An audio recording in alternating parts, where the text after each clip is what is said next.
y una de las claves también ante la sospecha es la comunicación, tanto a salud pública del caso que se está observando. Recordamos que esta comunicación se tiene que hacer en atención primaria a los epidemiólogos de atención a epidemiología de distrito, dentro de los hospitales, pues a medicina preventiva y, por supuesto, aparte de esa comunicación a salud pública, el siguiente paso ya consiste en la investigación de laboratorio y para poder llegar efectivamente a esta confirmación, a la confirmación o finalmente descartar el caso que se está investigando.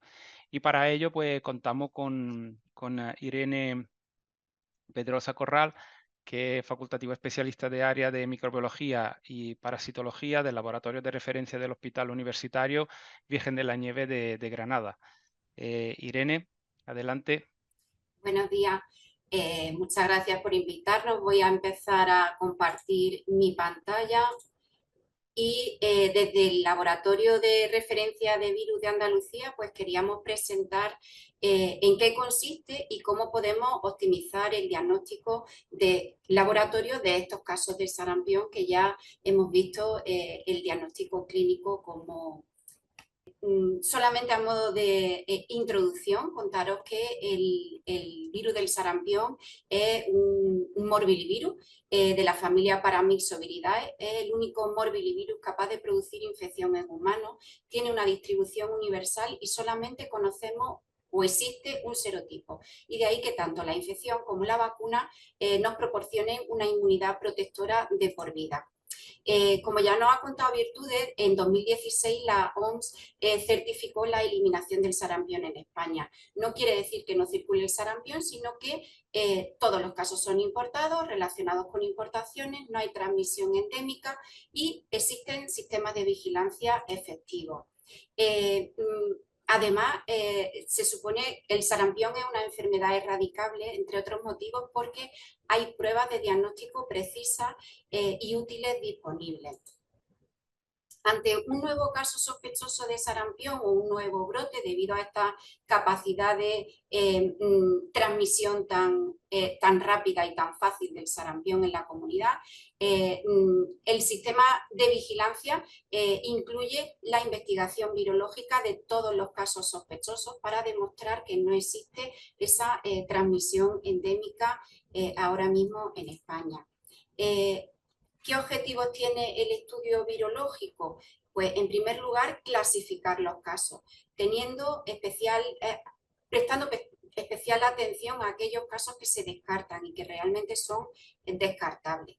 En segundo lugar, para caracterizar genotípicamente los virus y de esta forma establecer patrones de circulación de cepas, definir cuáles son casos vacunales y cuáles son producidos por una cepa salvaje. Y en tercer lugar, establecer ese diagnóstico diferencial del que nos hablaban hace un momento con otros virus productores de enfermedades exantemáticas como la rubeola, el parvovirus, el enterovirus, Zika, dengue y chikungunya en caso de antecedentes de viaje a una zona endémica, etc. Para ello, siempre vamos a necesitar 3 muestras en el laboratorio. Esas muestras son la de suero, orina y un exudado faríngeo o nasofaríngeo. Son cosas que más o menos siempre las hemos dicho, pero bueno, reincidir en un volumen mínimo de orina de unos 20 mililitros que nos permita establecer sistemas de mecanismos de concentración en el laboratorio para rentabilizar esta muestra. Las muestras de sudado faríngeo siempre en medio de transporte de virus sin ningún inactivante, porque ahora mismo en nuestros centros de salud, en nuestros hospitales, hay un montón de medios de transporte con capacidad inactivante para reducir la contagiosidad de esa muestra. Sin embargo, no nos va a permitir cultivar y en muchos casos tampoco secuenciar el virus del sarampión. También insistir en la necesidad de un transporte rápido al laboratorio. Por todo eso, el diagnóstico de confirmación de casos se va a apoyar en estos 4 pilares fundamentales: la serología, las técnicas de detección de ácidos nucleicos, el cultivo y la secuenciación. Hemos dicho hace un momento que necesitábamos clasificar los casos. ¿Cuándo definimos que el caso de sarampión está confirmado? Pues cuando el paciente cumple con los criterios clínicos, pero también con algunos de estos criterios de laboratorio. O bien una IgM positiva en suero, o que se detecte el ácido nucleico del sarampión o el cultivo sea positivo en alguna de las muestras clínicas, o una seroconversión. ¿Cuándo debemos tomar estas muestras? Pues siempre debemos intentar hacerlo en el primer contacto asistencial con el paciente. Desde el inicio del exantema y durante los 5 primeros días es el periodo en donde más posibilidades vamos a tener de detectar el virus, o bien por PCR o bien por cultivo. Es verdad que hay un periodo ahí de unas 72 horas en donde la IgM puede que no sea positiva, pero no debemos perder la oportunidad de detectarlo por técnicas moleculares, ya que, bueno, al fin y al cabo la PCR es la técnica más sensible, más rápida y más fácil de confirmar un caso. El mejor momento para esta técnica, como decíamos, eran los 5 primeros días desde el inicio del exantema. Ya una PCR positiva nos permite confirmar un caso, a no ser que estemos ante un antecedente de vacunación reciente, en cuyo caso tendríamos que secuenciar para descartar los genotipos vacunales. Sin embargo, en caso de que la PCR sea negativa, no vamos a poder descartar directamente el caso, sino que vamos a tener que confirmar otra causa mediante PCR que esté relacionada con ese exantema, o apoyarnos en la serología.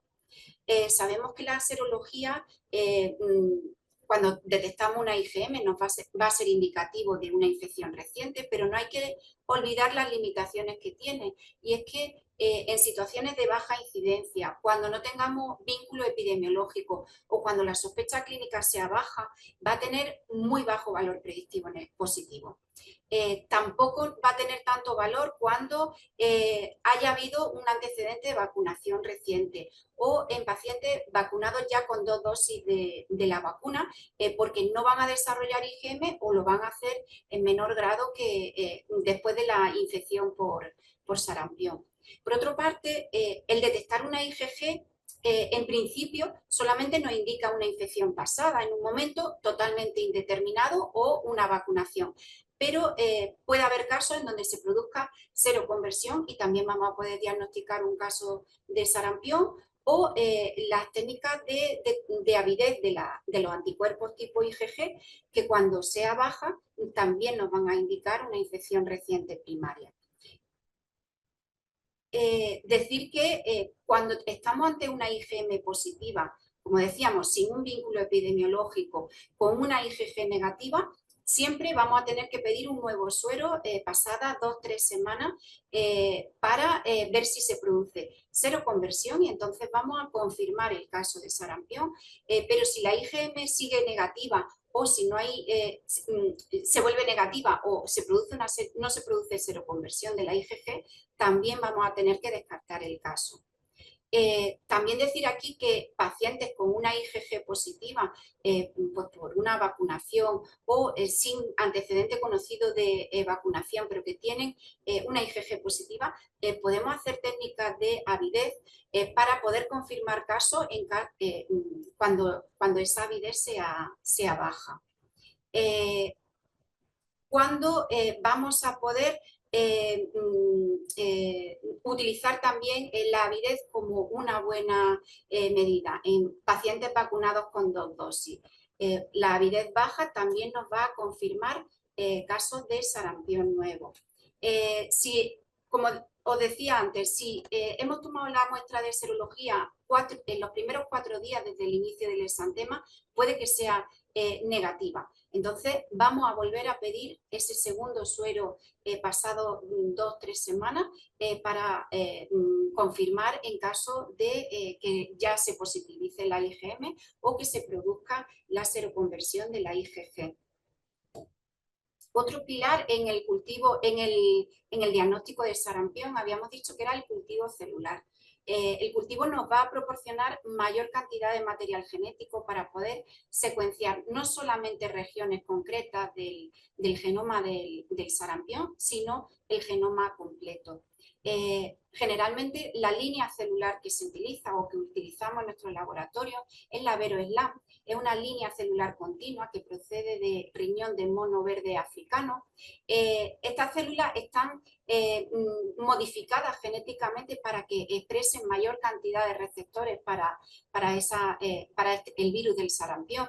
Y cuando crece en cultivo celular, el sarampión va a dar esta imagen típica. Estas son las células normales. Y se forma un sincicio, que es una gran célula con muchos núcleos en su interior, que se forma por fusión de las membranas de varias células infectadas por el virus del sarampión. También es necesaria la secuenciación de todos los virus del sarampión circulantes en nuestro país en situación de eliminación. Solamente podemos realizarlo en muestras en donde se haya detectado el virus o bien por PCR o bien por cultivo. Y analizamos dos regiones fundamentales, sobre todo el gen de la nucleoproteína, al menos 450 nucleótidos de ese gen, que vamos a comparar con otras secuencias que ya están disponibles en una base de datos internacional solamente para secuencias de sarampión, que es MINS, y a partir de ahí, comparando nuestra secuencia con las secuencias ya disponibles, vamos a poder determinar cuál es el genotipo de nuestro virus.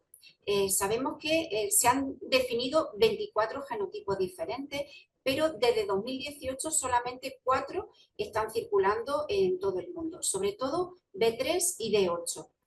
También el genotipo nos va a permitir diferenciar si un caso está producido por una cepa vacunal o no vacunal, ya que todas las vacunales pertenecen al genotipo A. Como decíamos, en situación de eliminación no nos podemos quedar solamente con el genotipo, tenemos que llegar hasta la clasificación de haplotipos. La OMS designa una serie de haplotipos que se definen como un conjunto de esas secuencias de 450 nucleótidos completamente idénticas. Este es un ejemplo de un informe de los haplotipos detectados en nuestro laboratorio, en donde, comentaros que cada una de nuestras secuencias va a llevar un nombre específico que nos da un montón de información. Nos va a definir si el origen de esa secuencia es el ARN de una muestra concreta, de una muestra directa, o bien a partir de un cultivo celular. También la provincia y el país de detección, la semana epidemiológica y el año, y además el genotipo al que pertenece. ¿Y cuál fue la primera secuencia con ese mismo haplotipo que se colgó en MINS? Que es la que lo va a definir. Y luego además también se incluyen una serie de observaciones a esa secuencia en donde vamos a contar un poco de dónde viene esa secuencia, si ha estado circulando antes en Reino Unido, en Austria, en Suiza, dentro de España, cuándo fue la primera vez que la detectamos, etcétera. ¿Vale? 5 minutos, Irene. Perfecto, gracias, Nicolás. Esto nos va a permitir determinar el origen geográfico de los casos e incluso asignar casos a un brote, aunque no haya un vínculo epidemiológico claro.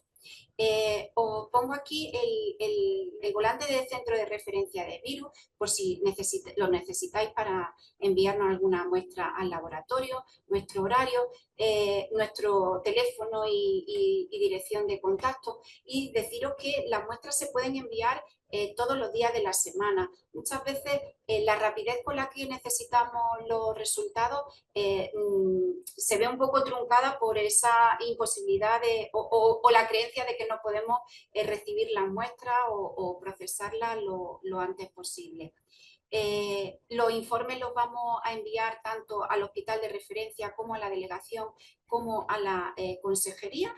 Y pues para finalizar, recordaros la importancia para un buen diagnóstico de laboratorio, de una respuesta rápida, de estudiar todos los casos sospechosos, siempre con 3 muestras de suero, orina y faringio, en el primer contacto asistencial con el paciente, usando medios de transporte sin sustancias inactivantes y el envío lo más rápido posible al laboratorio de referencia.